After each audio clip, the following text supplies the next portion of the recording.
Real Bus está de volta à estrada. Uma volta responsável e controlada, seguindo todo o protocolo de higiene recomendado pelas autoridades de saúde. Uso obrigatório de máscaras, álcool em gel para todos, higienização completa dos ônibus e renovação do ar a cada minuto durante o trajeto. Se o seu destino for João Pessoa, Campina Grande, São João do Cariri, Serra Branca, Sumé, Monteiro, São José dos Cordeiros ou São Sebastião do Umbuzeiro, conte com a gente. Mesmo em tempos desafiadores, o compromisso da Real Bus é com a sua satisfação.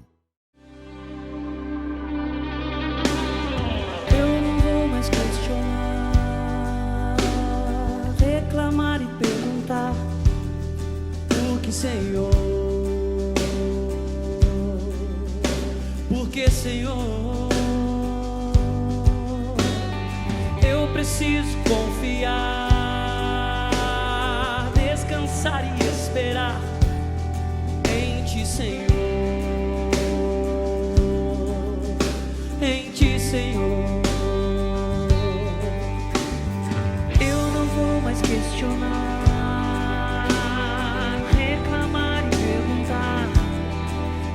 Senhor, porque Senhor, eu preciso confiar,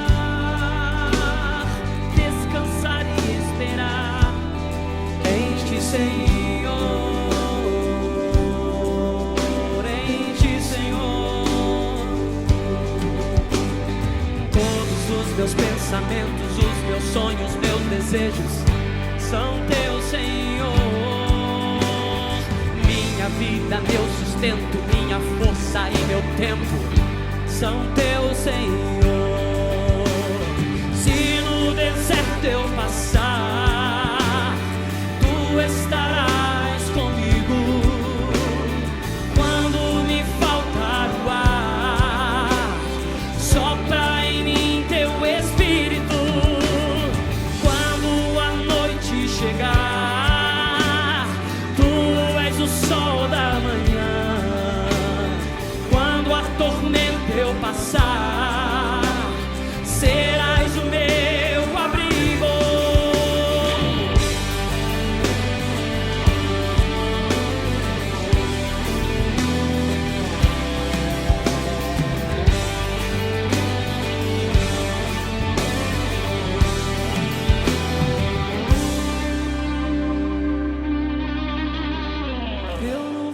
Questionar, reclamar e perguntar, porque Senhor, porque Senhor, eu preciso confiar, descansar e esperar em Ti, Senhor, em Ti, Senhor. Todos os meus pensamentos, os meus sonhos, meus desejos são Teu, Senhor. Minha vida, meu sustento, minha força e meu tempo é Teu, Senhor. Se no deserto eu passar, Tu estarás comigo. Quando me faltar o ar, sopra em mim Teu Espírito. Quando a noite chegar, Tu és, Senhor, o sol da manhã. Quando a tormenta eu passar, serás o meu abrigo. Tu és, Senhor.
Que maravilha iniciarmos o programa ouvindo melodias, músicas sacras como essa que você acabou de ouvir.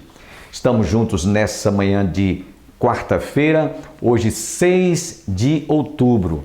Hoje comemora-se o dia do tecnólogo e nós que fazemos o programa Opção para a Vida, parabenizamos a todos os tecnólogos que trabalham com tecnologias as mais variadas em nosso mundo moderno. Deus os abençoe grandissimamente. Dentro de instantes, nós estaremos ouvindo mais uma mensagem, mais uma reflexão sobre o estudo da segunda carta de Pedro. Nós estamos realizando esse estudo em nosso templo e compartilhando com vocês nessa oportunidade. Mas antes, eu quero lembrar a todos que a nossa Igreja Evangélica Congregacional do Calvário estará celebrando o Jubileu de Ouro, de 11 a 15 de novembro. Estamos nos aproximando, não é? Então nós teremos o pastor Alexandre Ximenes como um dos oradores, o pastor Carlos Alberto, Aurivan Marinho e também o pastor Wilson Porto de São Paulo, além do cantor Armando Filho, aquele intérprete da música Quero que valorize o que você tem e ninguém segura este país. Ele estará conosco cantando do início até o sábado. No domingo e na segunda-feira, o conjunto Embaixadores de Sião. Será uma festa bonita. Inclusive, se você ainda não fez aquisição desta camiseta, procure-nos e você deverá também vestir essa camiseta para celebrarmos juntos essa festa bonita. Nós temos também canecas alusivas ao Jubileu de Ouro e as pessoas interessadas podem nos procurar. Eu acredito que você conhece a Igreja do Calvário, está situada às margens do Açude Velho. Você que reside em Campina Grande, pode chegar ali no início da Avenida Brasília, no Giradouro, e você vê a igreja logo na esquina. Então, prestigie esta festa que é nossa e que é de todos nós. Fiquemos agora com mais uma parte do estudo sobre a segunda carta de Pedro.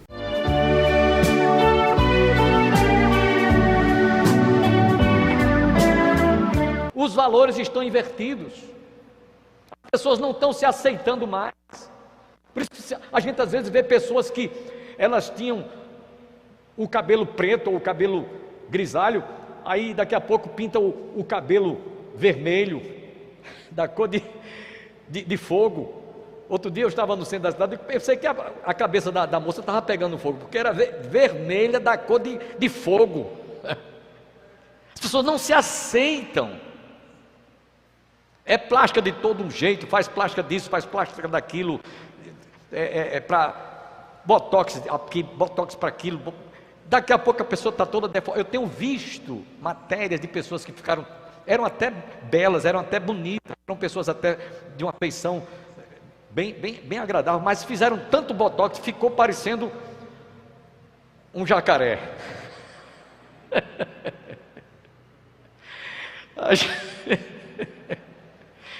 Gente, eu estou dizendo isso aqui num tom até de ironia, brincando, mas é verdade. As pessoas não se aceitam, os valores estão invertidos.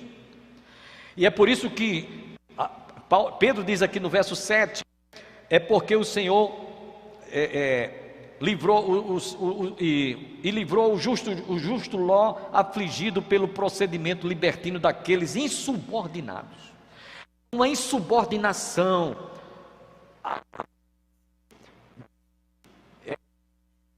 de temor no coração dos homens. No verso 8, ele diz: porque este justo, pelo que via e ouvia, quando habitava entre eles, atormentava a sua alma justa cada dia por causa das obras iníquas daqueles. Outra vez ele dá ênfase aqui. No verso 7 ele diz que ele se sentia afligido. No verso 8 ele diz que se sentia atormentada a sua alma.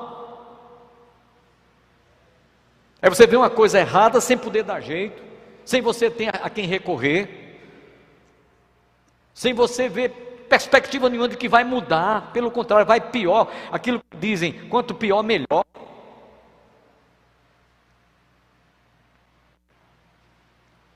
Ló existiu, irmãos.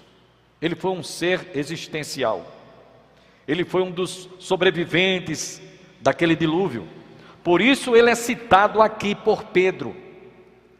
Porque este justo, pelo que via e ouvia, quando habitava entre eles, atormentava a sua alma justa cada dia, por causa das obras iníquas daqueles.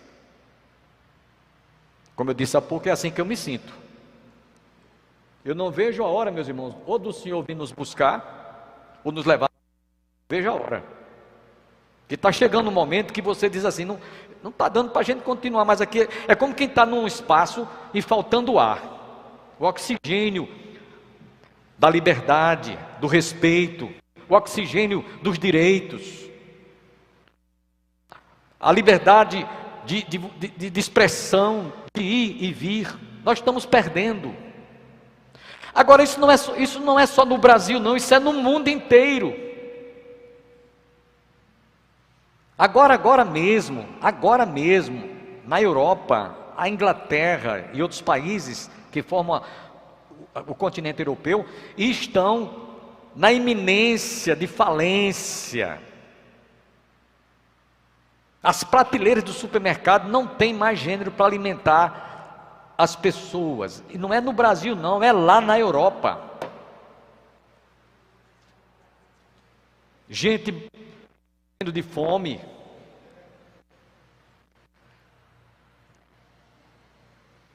Sinais de que realmente isso tudo é o princípio das dores, como Jesus disse. Então, diante de tantas coisas erradas que a gente vê, eu pelo menos é assim que me sinto. Eu não sei os irmãos, mas é assim que eu me sinto, certo? Diante de tantas injustiças, diante de tantas corrupções, tanta roubalheira, tanta fraude, tanto engodo, tanto engano, tanta mentira, tanta falsidade, tanta hipocrisia, que a gente fica revoltado diante dos fatos, diante de situações que a gente vê assim a olho vivo. Por exemplo, aquela situação dos afegães, para sobreviverem, para escaparem com vida, eles subiram no avião, o avião já estava taxiando na pista e alguns deles agarrados lá no trem de pouso, e alguns deles não suportaram a força do vento. Quando o trem de pouso foi recolher, alguns deles caíram e morreram. Cenas fortes como estas deixa a gente arrasado. Estamos perdendo, meus irmãos, o direito de viver, o direito de liberdade, o direito que, quando Deus criou o homem conforme a sua imagem e semelhança e colocou lá no Éden, foi para que o homem vivesse uma vida livre, conquanto exercesse o temor a Deus. Então, nesse versículo 8, ele cita o justo,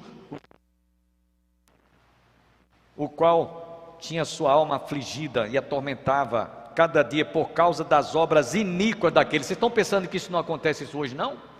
Eu pelo menos me sinto assim. Eu me sinto assim. Tanto é que a gente vê as coisas erradas, não tem como se dar jeito, não tem como se resolver. É como quem diz assim, deixa agora, a correnteza vai levar tudo de água abaixo. Agora pense numa coisa, preste atenção numa coisa. Deus guardará aqueles que são seus. Amém? Amém, irmãos? Ele guardará. Ele dará o escape, Ele dará o livramento. Ainda que nós venhamos a sofrer ou a padecer algum tipo de injúria, de calúnia, de perseguição, de açoite, Ele vai nos dar a condição de nós suportarmos isso por causa do nome e por causa do amor daquele que deu a sua vida por nós. No verso 9: é porque o Senhor sabe livrar da provação os piedosos e reservar sob castigos os injustos para o dia de juízo.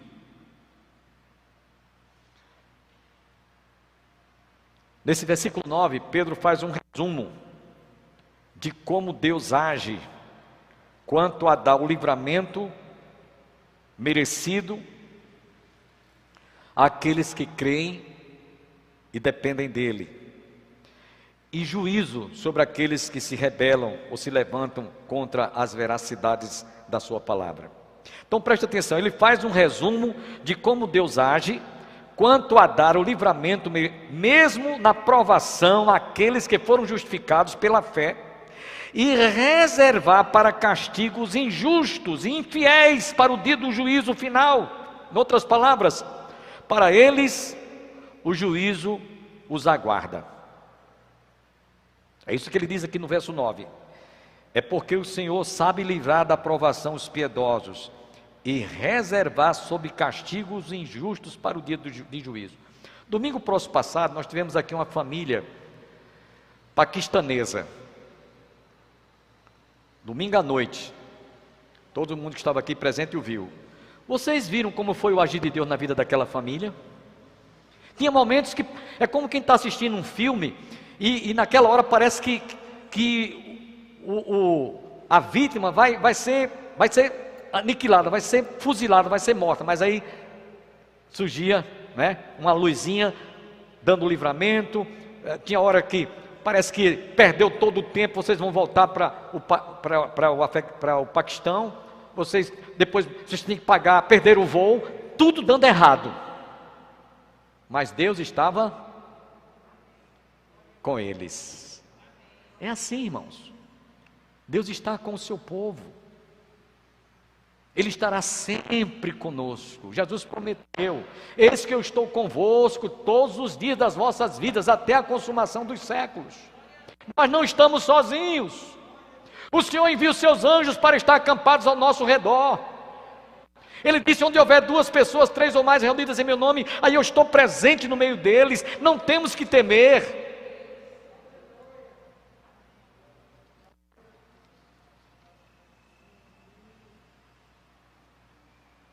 A revelação e a veracidade das Escrituras, esse foi o tema, porque, meus irmãos, no verso 10, ele diz o seguinte, no verso 10 do texto, Pedro diz: especialmente aqueles que, seguindo a carne, andam em imundas paixões e menosprezam qualquer governo, atrevidos, arrogantes, não temem difamar autoridades superiores. São blasfemos. Aqueles que assim se comportavam como falsos mestres,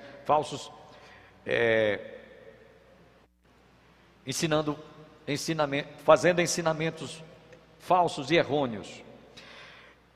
Paulo, escrevendo aos Romanos, capítulo 11, versículo 22, ele diz: considerai a bondade e a severidade de Deus.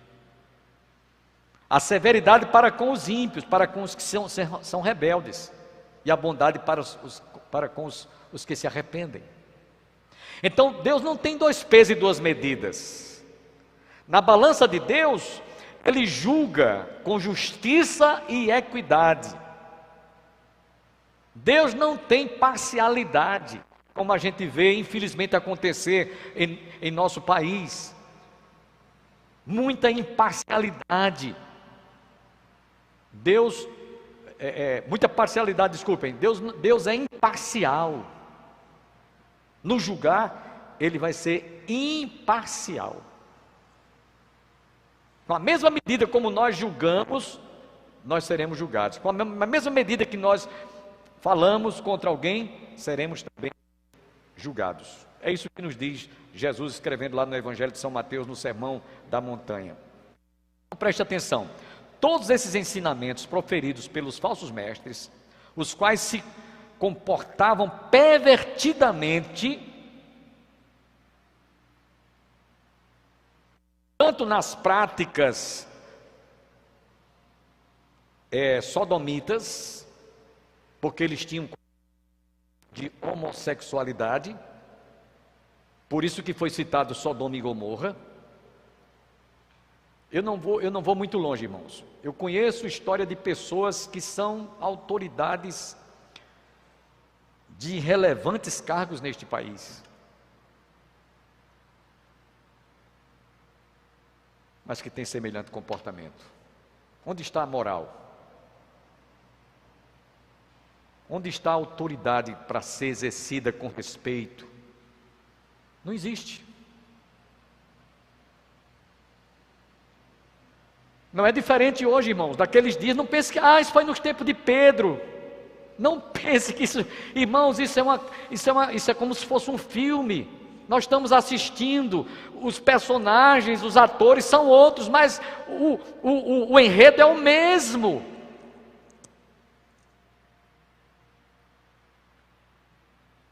Não é diferente hoje, irmãos. O mesmo que aconteceu naqueles dias. Esses indivíduos que eram, como ele diz aqui no verso 9, aliás, verso 10, especialmente aqueles que seguindo a carne andam em imundas paixões e menosprezam qualquer governo, atrevidos, arrogantes, não temem difamar autoridades superiores. Ou seja, eles eram pessoas, eles tinham um comportamento arrogante, prepotente, eles eram prepotentes, atrevidos. Eles não se comportavam como servos, mas como se fossem pessoas que eram para ser respeitadas e obedecidas, mesmo vivendo uma vida devassa, uma vida errada, pervertida, do jeito que eles se comportavam. No verso 11, para encerrar, ele diz: ao passo que anjos, embora maiores em força e poder, não proferem contra elas juízo infamante na presença do Senhor. Ou seja, os anjos bons, que não se rebelaram contra Deus, que não seguiram a Lúcifer, que não se rebelaram contra Deus, eles não se veem no direito de maldizerem diante de Deus, falando mal dos anjos caídos. É isso que ele está dizendo aqui. Porque somente Deus é quem compete fazer o julgamento e o juízo merecido. Vou dizer uma coisa aqui para vocês. Eu já disse isso aqui há algum tempo atrás. Tem certas coisas que acontecem na vida da gente, na minha vida, na sua vida, que você diz assim: se eu fosse Deus. Não é verdade? Como se Deus não soubesse agir, como se Deus não soubesse dar o salário. A própria Bíblia diz: o salário do pecado é a morte. Quem sou eu para dizer, se eu fosse Deus faria assim, assado? Quem somos nós, irmãos, para termos esse atrevimento? Mas esses indivíduos aqui tinham um comportamento como os nossos tolgados, que agem como se fossem semideuses.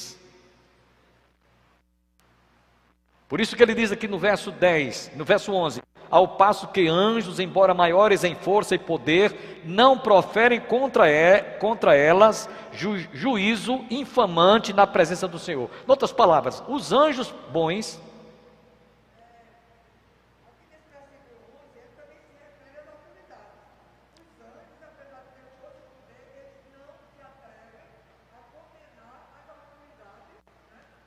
exato, é algo que a irmã está aqui trazendo, que os anjos, eles não são contra as autoridades, não se levantam contra as autoridades, porque compete a Deus. Aliás, não há autoridade que não seja constituída por Deus, mesmo os ruins, mesmo aqueles que são têm um comportamento totalmente contrário àquilo que deveria ser realizado como autoridade. Mas o fato é que nem os anjos julgam os anjos, têm o atrevimento de julgar os anjos caídos, nem tampouco as autoridades, conforme vimos aqui. Ou seja, os anjos bons, que não caíram, que não se rebelaram contra Deus, não maldizem diante de Deus acerca dos anjos maus, mas deixa que Deus os julgue. Conclusão: a revelação e a veracidade das Escrituras, meus irmãos, mostra que somente Deus é que pode realmente julgar e condenar. Amém? porque só Ele é o Senhor. Amém? Jesus Cristo é o Senhor. Somente Ele é soberano. Somente Ele é supremo.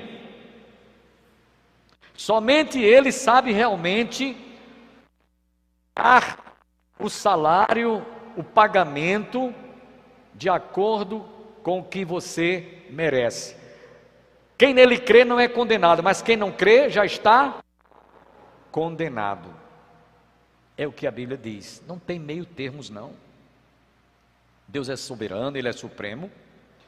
E nessas considerações finais eu quero deixar cinco recomendações. 3 delas estão extraídas da palavra de Deus. Aliás, 4. A primeira delas é a seguinte: lá na segunda carta de São Paulo, escrevendo aos Coríntios, capítulo 13, versículo 8, ele diz: porque nada podemos contra a verdade, senão em favor da própria verdade. Amém? Paulo escrevendo 2 Coríntios 13, 8, ele diz, repetindo: porque nada podemos contra a verdade, senão em favor da própria verdade. Ou seja, não podemos lutar contra a verdade, mas só a favor da verdade. Amém? Segunda coisa, precisamos fazer uma leitura sobre, entre aspas, o evangelho que nós estamos ouvindo, comparando com as escrituras sagradas. O evangelho do nosso Senhor e por Jesus Cristo. Por exemplo, o evangelho da prosperidade está aqui? Não. A ênfase do evangelho da prosperidade é você melhorar de vida, você ficar bom, você ficar rico, você ser um empresário bem sucedido, é você sair-se de uma crise e melhorar de vida. Salvação, zero. Não se fala em salvação. Então esse evangelho eu não quero ele pagando para eu aceitar, eu não quero. Se me pagasse, olha, você vai ganhar tanto para defender esse evangelho. Muito obrigado. Eu agradeço. Meus irmãos, nós precisamos de usar, eu vou dizer aqui uma coisa engraçada, viu? A gente precisa de usar uma lupa, sabe o que é uma lupa? Uma lupa hoje, para a gente fazer uma leitura daquilo que estão pregando, baseado nas escrituras sagradas. Ou seja, a lupa, meus irmãos, seria o que está lá em Atos capítulo 2, versículo 42. Eles perseveravam na doutrina dos apóstolos. Pronto, isso é suficiente. Não precisa de ir mais além disso. Isso é suficiente. Terceira coisa, tenhamos discernimento do ensino duvidoso, do errado e daquilo que se parece com a verdade, mas não passa de falsidade. E aí eu quero dar um exemplo. Vez por outra há derrame de notas falsas. Vez por outra. E cuidado quando tiver derrame de nota falsa, para você não receber uma nota falsa, porque o prejuízo vai ser seu. Principalmente se for uma nota de R$100 e até de R$200, que já foram detectadas como sendo notas falsas. Cuidado, viu? Então, você pode estar trocando o certo, aliás, o duvidoso pelo certo. Você pode estar sendo enganado sem perceber. Você pode estar trazendo sobre si uma falsa verdade, uma meia verdade. Vamos para o quarto. Tenhamos a palavra de Deus como a única regra de fé e prática. E em último lugar, nós queremos deixar um exemplo que está em Atos capítulo 17, versículos 10 e 11. Os bereanos eram mais nobres do que os de Tessalônica, porque quando eles ouviram o evangelho pela primeira vez, pelos apóstolos, eles foram conferir com a palavra se aquilo que eles estavam ouvindo batia com com a veracidade das Escrituras. E é isso que a gente precisa fazer hoje. Eu não perco tempo ouvindo certos pregadores, certos evangélicos. Eu não perco meu tempo. Não perco meu tempo. Eu vou fazer outras coisas muito mais importantes. Eu não vou citar nome de ninguém, mas você sabe, né? Você já tem uma ideia, né? Não perco tempo. Pregações que eu tenho. Você tem que adquirir a vassoura ungida, a rosa ungida, o sabonete ungido, o sal grosso. Isso está mais parecido, irmãos, com o Espiritismo. O Espiritismo é que tem esse negócio, um banho de sal grosso. Eu não vou perder meu tempo com essas coisas. Não perco meu tempo. Então, diante de tudo que nós ouvimos nessa noite, é bom que nós que estamos aqui e os que estão em casa, sejamos mais precavidos.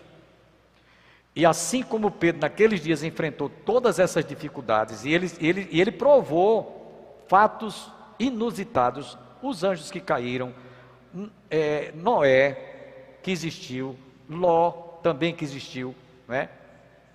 E Sodoma e Gomorra que foi destruída. Isso está destinado para o fogo, conforme está escrito lá em 2, vamos chegar lá, 2 Pedro capítulo 3. Os céus e a terra que agora existem estão destinados para o fogo. Amém? Que Deus tenha misericórdia de nós e que Ele derrame luz nos nossos corações a respeito de tudo que ouvimos nessa noite. Espero que você tenha sido profundamente edificado, fortalecido e alimentado o seu coração através desse estudo da Palavra de Deus. Eu convido você a continuar conosco amanhã, se Deus assim nos permitir. Um forte abraço virtual e que Deus os abençoe. Amém.